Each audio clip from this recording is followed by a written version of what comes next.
Assalamu alaikum. This is Dr. Hira Mariam. Okay, so today we are going to talk about how to reduce the stress during the prof season because prof है और सबको बहुत tension होती है इस time पे. मुझे भी अंदाज़ा है 5 प्रॉफ हमने भी दिए हैं. सबसे पहला टिप जो कि अपेरेंटली लगेगा कि ऐसा नहीं हो सकता, लेकिन ऐसा हो सकता है, करके देखें. अपना mobile phone completely switch off कर दें. No mobile phone, no Instagram, no Facebook, no scrolling, reels नहीं देखनी है बैठ के, टेक्स्ट मैसेजेस नहीं करने, दोस्तों से ये नहीं पूछना कि कितना हो गया कितना रह गया. लोग झूठ बोलते हैं, किसी पर ट्रस्ट करने की ज़रूरत नहीं है. मोबाइल फ़ोन अपना कम्प्लीटली ऑफ़ कर दें, कट जाए हर चीज़ से. और फिर एक क्वेश्चन आता होता है कि अगर मोबाइल फ़ोन ऑफ़ कर दें तो गूगल कैसे करें चीज़ें. गूगल ऐसे करें कि या तो पहले से गूगल करके रखें या फिर लैपटॉप यूज़ करें और लैपटॉप पे अपनी गूगल वाली चीज़ें किया करें, या घर में किसी और का फ़ोन यूज़ कर लें, लेकिन अपना मोबाइल फ़ोन बिल्कुल ऑफ़ कर दें प्रॉफ के बीच में. आप फ़ोन ऑफ़ करेंगे ना तो आपको अच्छा खासा डिफरेंस फ़ील होगा कि आपकी प्रिपरेशन में भी काफ़ी डिफरेंस आ गया और आपके जो स्टडी आवर्स है वो भी एक्सटेंड हो जाते हैं और टाइम की क्वालिटी भी अच्छी हो जाती है. आपका स्लीप रूटीन भी अच्छा हो जाता है. स्लीप हाइजीन का भी एक ही टिप है. Okay, number second thing is sleep hygiene maintain करें. स्लीप हाइजीन बहुत इंपॉर्टेंट है. What is sleep hygiene? Sleep hygiene is basically एक सेट ऑफ रूल साइकोलॉजिस्ट ने बनाए हैं जिनको अगर आप फॉलो करते हो तो आपकी नींद बहुत अच्छी हो जाती है. उसकी क्वालिटी भी, उसकी क्वांटिटी भी. ये नहीं कि बहुत ज़्यादा आती है, लेकिन जितनी आती है वो बहुत अच्छी हो जाती है. अच्छा, एक तो स्लीप हाइजीन का रूल ये है कि आप सेम टाइम पे रोज़ सुबह उठें और सेम टाइम पे सोएं. लाइक अगर आप 6 बजे सुबह उठ रहे हैं और रात 8 बजे सो रहे हैं तो रोज़ इसी टाइम पे सोएं और उठें, ठीक है. अच्छा, अगला रूल ये है कि कैफ़ीन और कोल्ड ड्रिंक्स हो गई और चाय कॉफ़ी वगैरह जिस जिस चीज़ में कैफ़ीन होती है, ये सारी चीज़ें अवॉइड करें. उसके बाद हमारे पास एक ये आ जाता है कि जो इलेक्ट्रॉनिक्स हैं उनको आप 1 आवर बिफोर बेड टाइम बिल्कुल बंद कर दें, ना यूज़ करें, ठीक है. फिर एक और चीज़ स्लीप हाइजीन में ये होती है कि आप अपने रूम को काफ़ी रिलैक्सिंग बनाएं, डार्क रखें. बेड्स को सिर्फ सोने के लिए इस्तेमाल करें, पढ़ाई जो है वो टेबल पे करें. इसमें से काफ़ी सारी चीज़ें जो आप कर सकते हैं, कुछ चीज़ें नहीं भी कर सकते, लेकिन इट्स टोटली फ़ाइन, ठीक है. अच्छा, एक और चीज़ है जो कि आपकी नींद इम्प्रूव करेगी. बेहतर ये है कि उसको साइकोलॉजिस्ट या साइकेट्रिस्ट से रेकमेंड करवा कर लें.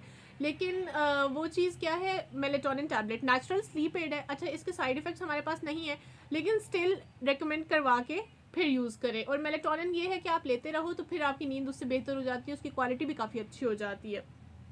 बस that's all about sleep hygiene. क्योंकि नींद का बहुत मसला रहता है बच्चों को. मुझे बहुत सारे मैसेजेस आते हैं, नींद नहीं आ रही, क्या करें, पेपर की रात है, नींद नहीं आ रही. तो बहुत सारी रातों पहले पेपर से आपको स्लीप हाइजीन अपनी मेंटेन करनी पड़ेगी, उसके बाद आपको नींद आनी शुरू होगी. ओके, सो जो दोस्तियाँ हैं इनको प्रॉफ के टाइम के लिए थोड़ी देर के लिए ख़त्म कर दें.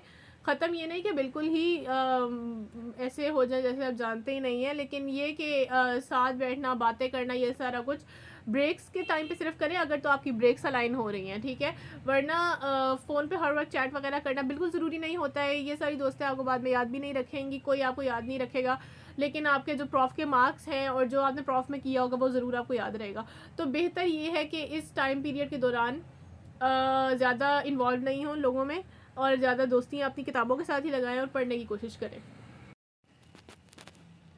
अच्छा, एक और चीज़ ये है कि मुझे ये वाले मैसेजेस भी आते हैं कि ना 3 से 4 घंटे से ज़्यादा एक दिन में पढ़ा नहीं जा रहा. जो पढ़ाई का ड्यूरेशन है ना वो ज़्यादा रोज़ पढ़ पढ़ के स्टेमिना बिल्डअप होता है. जिस तरह आप एक्सरसाइज करते हो ना, तो पहले दिन आप 5 मिनट की करते हो, अगले दिन आप 10 मिनट की करते हो, फिर अगले दिन 15 मिनट की. ऐसे कभी भी नहीं होता कि आप पहले दिन ही कोई आधे घंटे की एक्सरसाइज कर लो, जाते साथ ही अच्छा खासा लैक्टेट प्रोड्यूस हो जाएगा, अगले दिन मसल क्रैम्प्स हो रहे होंगे. पढ़ाई का भी यही सीन है. इसमें भी ऐसे होता है कि आप जब शुरू करते हो, टेम्पो बनाना शुरू करते हो. मैं काफ़ी नवंबर से बच्चों को कह रही हूँ टेम्पो बनाना शुरू करें. टेम्पो में आप ऐसे करते हो, टेम्परामेंट ऐसे बिल्डअप करते हो कि पहले दिन आप आधा घंटा पढ़ते हो, उससे अगले दिन आप 1 घंटा पढ़ते हो, फिर करते करते करते करते ज़्यादा होता है. तो इवेंचुअली जब आपका प्रॉफ टाइम आता है तो आपकी जो पढ़ाई का टाइमिंग है ना वो 10 से 12 घंटे का बन जाता है. तो अपने पढ़ाई के टेम्परामेंट को इस तरह बिल्डअप करें और इस तरह मेंटेन करने की कोशिश करें. एक और मसला जो बहुत फ्रीक्वेंटली देखने में आता है वो ये कि चीज़ें याद नहीं रहनी. अभी कुछ याद नहीं है, सारा कुछ पढ़ लिया लेकिन याद नहीं आ रहा है, क्या होगा पेपर में, क्या होगा, ये वाला बहुत ज़्यादा आता है, ठीक है. तो इसका क्या करना होता है पहली बात तो ये कि ख़ुद पे यकीन रखना होता है कि पेपर में याद आ जाएगा, लेकिन ऐसे नहीं होता कि कोई जादू हो जाए पेपर में याद आ जाए। इससे पहले आपको रिविजन्स भी करनी ज़रूरी होती है। रिविजन्स अच्छी तरह से की हुई हों तो चीज़ें याद आती हैं पेपर में भी। इससे मैं आपको स्ट्रेस नहीं बढ़ाना चाहती, पेपर में ज़रूर याद आ जाएगा, लेकिन तब जब आपने रिविजन्स की हुई हो। रिविजन्स करें ताकि पेपर में चीज़ें याद आएँ, फिर नहीं भूलती हैं आपको चीज़ें। और रिविजन्स का टाइम ज़रूर निकाला करें। इवन पेपर की सुबह भी एक बार कोशिश किया करें, सिर्फ 1 घंटे के लिए ही सही, लेकिन पेजेस को ना सिर्फ स्किम एंड स्कैन करके, पेजेस टर्न करके आगे आगे करके देख लिया करें। इससे भी चीज़ें याद होना शुरू हो जाती हैं। पेपर में फिर काफ़ी ज़्यादा याद आ रही होती है कि हाँ सुबह ये चीज़ नज़रों से गुजरी थी। फिर ये है कि बिल्कुल भी नेगेटिव नहीं हो, अपना ये सोचें कि फ्यूचर अच्छा होगा। ऑल्दो आपको हर कोई यही बोल रहा होगा कि पाकिस्तान में कोई फ्यूचर नहीं है डॉक्टर्स का, या फिर यहाँ पर सैलरीज नहीं है, जॉब्स नहीं है। बात यह है कि जिन्होंने अपॉर्चुनिटीज़ निकालनी होती है ना, वो हर तरह से निकाल लेते हैं और कहीं ना कहीं से निकाल लेते हैं। आपका रिस्क अल्लाह ने लिखा है, ठीक है, वो उसके हाथ में है। जो रिस्क जहाँ से आना होगा वो आ जाएगा। तो अपना ये सोचें कि आपको आपका फ्यूचर सिक्योर हो जाएगा। मेन स्ट्रीम में अब आप आ गए हैं, ठीक है, डॉक्टर बन जाएंगे इंशाल्लाह, तो सारा कुछ सेट हो जाएगा, सब कुछ ठीक हो जाएगा। इस तरह से सोचें, अच्छी चीज़ें सोचें ताकि प्रॉफ भी अच्छे हो, टाइम भी अच्छा गुजरे, बजाय नेगेटिव होने की या ये सोचने के कि नहीं कर सकेंगे, इस तरह का कुछ भी सोचने की ज़रूरत नहीं है, ठीक है। साथ में यूट्यूब पे काफ़ी ज़्यादा मोटिवेशनल वीडियोज़ आती हैं, for the time being they help. वो थोड़े टाइम के लिए आपको काफ़ी ज़्यादा हेल्प करेंगी। आप उसको देखने के बाद अपनी पढ़ाई शुरू करें तो आपको फ़ील होगा, एक एनर्जी डिफरेंस फ़ील होगा।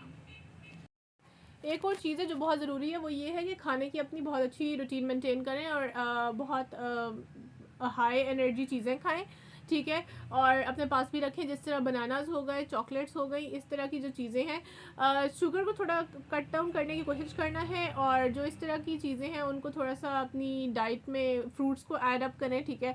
खाना अपना जितना अच्छा रखेंगे उतनी आपकी एनर्जी मेंटेन रहेगी, उतनी आपसे पढ़ाई अच्छी होगी, क्योंकि दिमाग तभी चलता है जब पेट में कुछ हो।